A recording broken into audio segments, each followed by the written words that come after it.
Union budget 2026 के पिटारे में इस बार क्या है, इसको लेकर के इस समय खूब चर्चाएं मार्केट में देखने को मिल रही हैं। टैक्स पेयर्स की उम्मीदें इस बार बेहद खास हैं। उनकी आशाएं हैं कि इस बार भी टैक्स स्लैब में कुछ ना कुछ बेहद खास देखने को मिलेगा।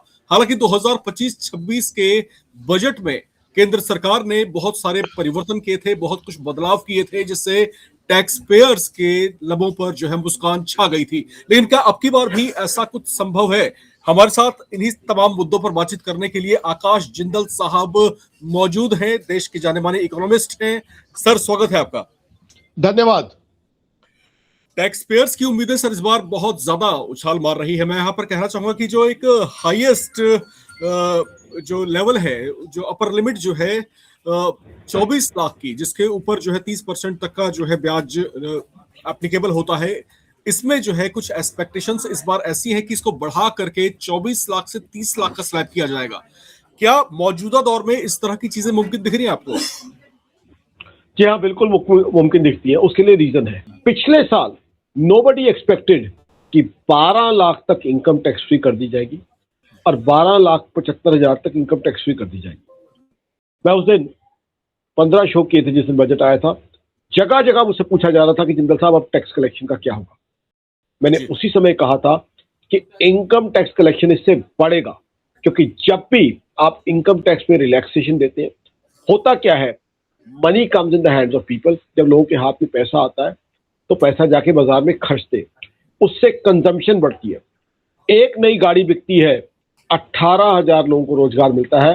somebody is supplying equipment to that vehicle, somebody is supplying rubber to that vehicle, somebody is supplying tire, somebody is supplying horn, somebody is selling that car, somebody is insuring that car, somebody is funding that car, somebody is repairing that car, somebody is putting fuel into that car। बहुत लोगों को रोजगार मिलता है। एक नया 2 wheeler बिकता है, 8,000 लोगों को डायरेक्टली और इनडायरेक्टली रोजगार मिलता है। इकोनॉमी में पैसा आएगा, टैक्स कलेक्शन इससे बढ़ जाएगा, क्योंकि लोग जाके बाजार में खर्चेंगे पैसा। लोग नए 2 व्हीलर्स लेंगे, गाड़ियां लेंगे, फैमिली के साथ शॉपिंग पे जाएंगे, रेस्टोरेंट्स में जाएंगे, कैफेज में जाएंगे, मल्टीप्लेक्सेस में जाएंगे। अब कहते हैं प्रत्यक्ष को प्रमाण किया। 17 दिसंबर 2025 का डेटा उठा ले मेरे मित्र, 8% ग्रोथ है इनकम टैक्स कलेक्शन में। आम के आम गुठलियों के दाम, जनता को रिलीफ मिला। बहुत सालों से ये बात कही जा रही थी कि जी मिडिल क्लास को उतना रिलीफ नहीं दिया जा रहा, तो मिडिल क्लास को भर भर के रिलीफ दिया गया। सैलरी क्लास को उससे भी ज्यादा मिला, स्टैंडर्ड डिडक्शन थी, और साथ ही सरकार की इनकम टैक्स किटी में भी कमी नहीं आई। इसे क्या कहते हैं, इसे एक इनोवेटिव प्लानिंग कहते हैं। तो इसीलिए जिस चीज की आप बात कर रहे हैं वो हो सकता है, क्योंकि उसमें भी क्या है, फिर बाइंग और कंजम्पशन बढ़ जाएगी। These days we love to buy and consume. एक समय होता था आज से 30 साल पहले कि India was a class of सेवर्स।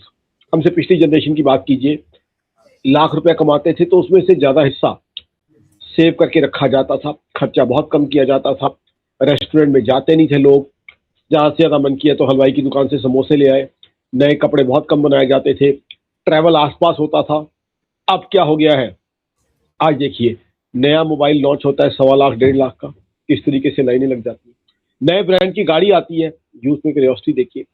नई मूवी आती है तो लोग 400 रुपए की टिकट खरीदने को तैयार है, और एक पिक्चर देखने के लिए 1,000 रुपए मूवी, पॉपकॉर्न, स्नैक्स के ऊपर लगाने को तैयार है। आज की तारीख में appearance, people are buying jackets and jeans for 20,000 rupees. तो we are a huge consumption class.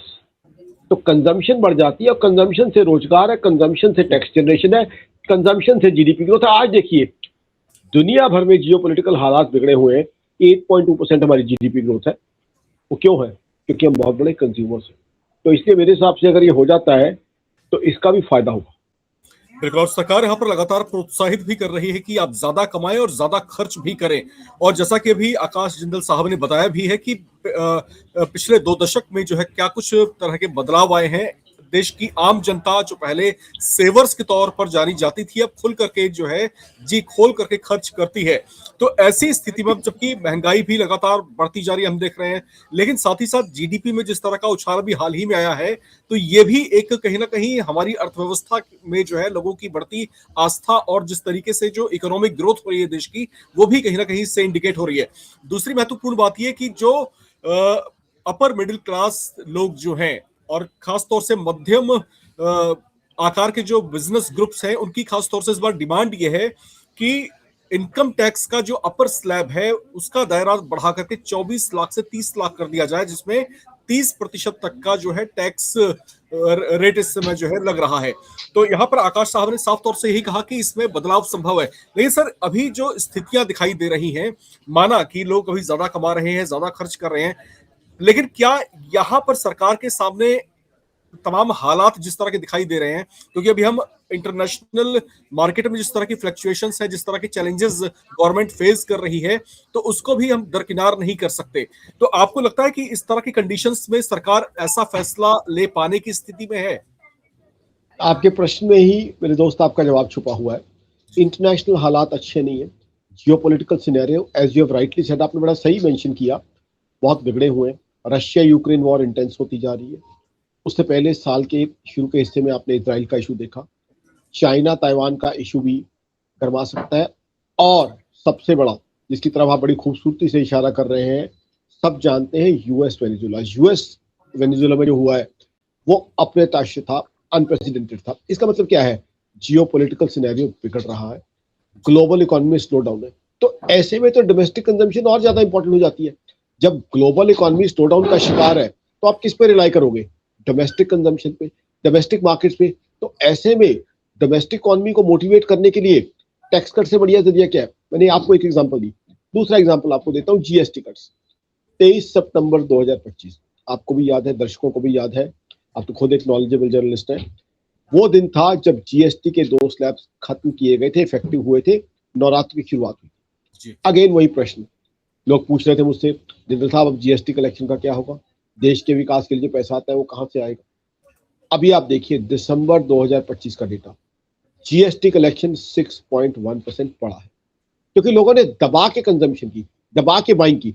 जबकि दिसंबर के पिछले 7-8 दिन ऐसे होते हैं कि ठंड बहुत होती है, नॉर्दर्न इंडिया के बहुत से हिस्सों में लोग कम निकलते हैं, बहुत लोग सर्दी की छुट्टियां जो दिसंबर हॉलीडेज, क्रिसमस हॉलीडेज के लिए इंडिया से बाहर चले जाते हैं। उसके बावजूद आप देखिए कंजम्पशन में ग्रोथ आया है, जीएसटी कलेक्शन बढ़ा है। तो आप देखिए ये बार बार एविडेंस दे रहा हूं, जो आप कह रहे हैं स्लो डाउन या geopolitical factors, that is very much a reason for us to focus on domestic demand. जब टैरिफ लगाए थे यूएस ने, या आपको डेट्स याद दिलाए तो 7 अगस्त और 27 अगस्त, तब भी उसका सोल्यूशन हमने क्या निकाला? डोमेस्टिक डिमांड को बूस्ट किया गया। तो अब यूएस वेनेजुएला के बीच में जो हुआ है, ये एक छोटा मोटा इंसिडेंट नहीं है। मैं जब ग्लोबल चैनल्स पे शो करता हूं तो मेरे जो दोस्त हैं डिफेंस एक्सपर्ट्स, उनसे बात करता हूं तो वो कहते हैं इसके बाद तो पता नहीं अब दुनिया किस शेप और किस डायरेक्शन में चलना शुरू हो जाएगी। एक बहुत ही अनएक्सपेक्टेड चीज है। We are all thinking that US is going to do something with Venezuela, but what US has done was totally unexpected. We are all taken in by surprise. तो अब अगर इस तरह की कोई सीरीज शुरू हो जाती है तो सोचिए क्या होगा। तो ऐसे में तो डोमेस्टिक कंजम्पशन ही तो है जो फोकस करना है। और डोमेस्टिक कंजम्पशन बढ़ाने का तरीका क्या है? लोगों के हाथ में पैसा दीजिए। लोगों के हाथ में पैसा आता है तो आप देखिए आज की तारीख में रेस्टोरेंट्स देखिए, आज की तारीख में अपर एंड रेस्टोरेंट्स में देखिए 2,000 रुपये 2,500 रुपये पर हेड है, वहां भी कई बार वेटिंग होती है। मैं खुद जो है सैटरडे को, इस सैटरडे की बात करें, एक ऐसे रेस्टोरेंट में था जहां 2,500 रुपये पर हेड के चार्जेस थे, and I had you to use a सिफारिश to get an early seat. 2 लोगों से बात करनी पड़ी, तब जाके कहा गया कि यहाँ 10 मिनट बाद आपको 4 लोगों के बैठने की जगह देते हैं। 2,500 रुपये पर हेड हमने देना था। तो मैं सोच रहा था कि ये हालत क्या हो रही है कि हम जो है फ्री में खाना मांग रहे हैं क्या। तो ये हालत है कंजम्पशन की। आज कंजम्पशन के लिए क्यूज लग रही है। आज आप देखिए एक मूवी सुपरहिट होती है, कितने ज्यादा व्यूज उसके लिए आ जाते हैं। आप मोबाइल देखिए, नया मोबाइल लॉन्च होता है एक फेमस ब्रांड का, क्या हालत होती है यूथ के अंदर, किस तरीके से लाइंस लगती है। We all know that. जी सर, चलते चलते कुछ आपके एक्सपर्ट कमेंट, मैं कुछ और पॉइंट्स पे चाहूंगा। हमारे दर्शक लगातार कुछ कमेंट्स कर रहे हैं, उनकी तरफ से कुछ क्वेरीज हैं सर, और कुछ एक्सपेक्टेशंस उनकी भी हैं, तो उस पर आपका एक्सपर्ट राय जो है यहाँ पर मुझे चाहिए होगा। लोग जो कमेंट यहाँ पर कर रहे हैं कि मिडिल स्लैब जो है 6 लाख से 15 लाख में टैक्स रेट को और सॉफ्ट किया जाए। एक और कमेंट आया जिसमें कह रहे हैं कि स्टैंडर्ड डिडक्शन को जो है और ज्यादा बढ़ाया जाए। इसके अलावा न्यू टैक्स रिजीम में कुछ बेसिक डिडक्शंस की भी वापसी हो। तो इस तरह की डिमांड्स जो है हमारे दर्शक अब लगातार उनकी आशाएं बढ़ रही हैं। इस पर आपका क्या कहना है सर? देखिए बिल्कुल, मैं तो मुबारकबाद दूंगा, दर्शकों का नॉलेज लेवल बहुत अच्छा है। पहली जो 2 डिमांड्स है बिल्कुल जायज है। जो कह रहे हैं कि टैक्स रेट कम की जाए, टैक्स एग्जम्पशन बढ़ाई जाए, बिल्कुल सही है, क्योंकि टैक्स एग्जम्पशन बढ़ाई जाती है, जनता भी खुश होती है, सरकार का कलेक्शन भी बढ़ता है। तीसरी जो हमारे मित्र ने डिमांड की है कि न्यू टैक्स रिजीम में जो है कुछ इस तरह के जो है वेवर्स दिए जाएं, कुछ एग्जम्पशन दी जाए, तो वहां मेरे दोस्त, मैं उनको कहना चाहूंगा पूरे सम्मान के साथ, मेरे दोस्त, हुआ क्या है, न्यू टैक्स रिजीम उसी तरीके से प्लान हो रहा है कि उसमें किसी तरह के वेवर्स या एग्जम्पशंस नहीं है, तो उसको जो है सिंपल ये है कि whatever you are earning you pay taxes on that, तो वो उस तरीके की उस पर चल रहा है। तो उसमें जो है वेवर्स या एग्जम्पशंस या रिडक्शंस, मुझे नहीं लगता सरकार उस दिशा में काम कर रही है। ओल्ड टैक्स स्ट्रक्चर में वो चीजें थी, इसीलिए सरकार ने एक बहुत खूबसूरत काम किया कि लोगों के ऊपर कोई भी चीज इम्पोज नहीं की है, लोगों को चॉइस दी है कि आप दोनों में से कुछ भी ले लीजिए। तो न्यू टैक्स रेजीम में एग्जम्पशन डिडक्शन आनी, मुझे उसकी पॉसिबिलिटी नहीं लगती है, क्योंकि वो जो बेसिक उसका थीम है वो कुछ और है।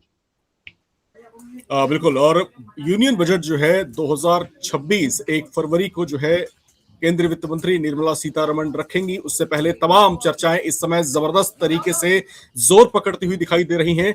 आकाश जिंदल साहब लगातार यही बता रहे थे कि जिस तरह के हालात अभी इंटरनेशनली बने हुए हैं, जिस तरह के फ्लक्चुएशंस इंटरनेशनल मार्केट्स में देखे जा रहे हैं, तो ऐसी स्थिति में भारत सरकार अपनी स्थितियों को स्टेबल बनाए रखने के लिए, ज्यादा मजबूत स्थिति बनाए रखने के लिए, जनता के दिल में जो है विश्वास बनाए रखने के लिए, हो सकता है कि इस बार के बजट में भी टैक्स पेयर्स को जो है कुछ खास तरह के तोहफे दे दे। खास तौर से जो अपर लेवल की जो है, जो लोग 24 लाख जिनकी सालाना इनकम है, जिनके ऊपर 30% तक का जो है इनकम टैक्स लगता है, ऐसे टैक्स पेयर्स को सरकार खुश कर सकती है।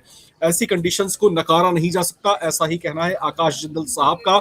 सर, अपने कीमती वक्त हमें आपने दिया, उसके लिए बहुत बहुत आपका शुक्रिया। धन्यवाद। और जो दर्शक इस समय हमारे साथ बने हुए हैं, आम बजट से आपकी अपनी क्या अपेक्षाएं हैं, आप क्या चाहते हैं, सरकार तक हमारे जरिए आप अपनी कौन सी बातें पहुंचाना चाहते हैं, आपकी क्या डिमांड्स हैं, वो लिखकर कमेंट बॉक्स में जरूर हमसे शेयर करें। बने रहें, देखते रहें नवभारत टाइम्स।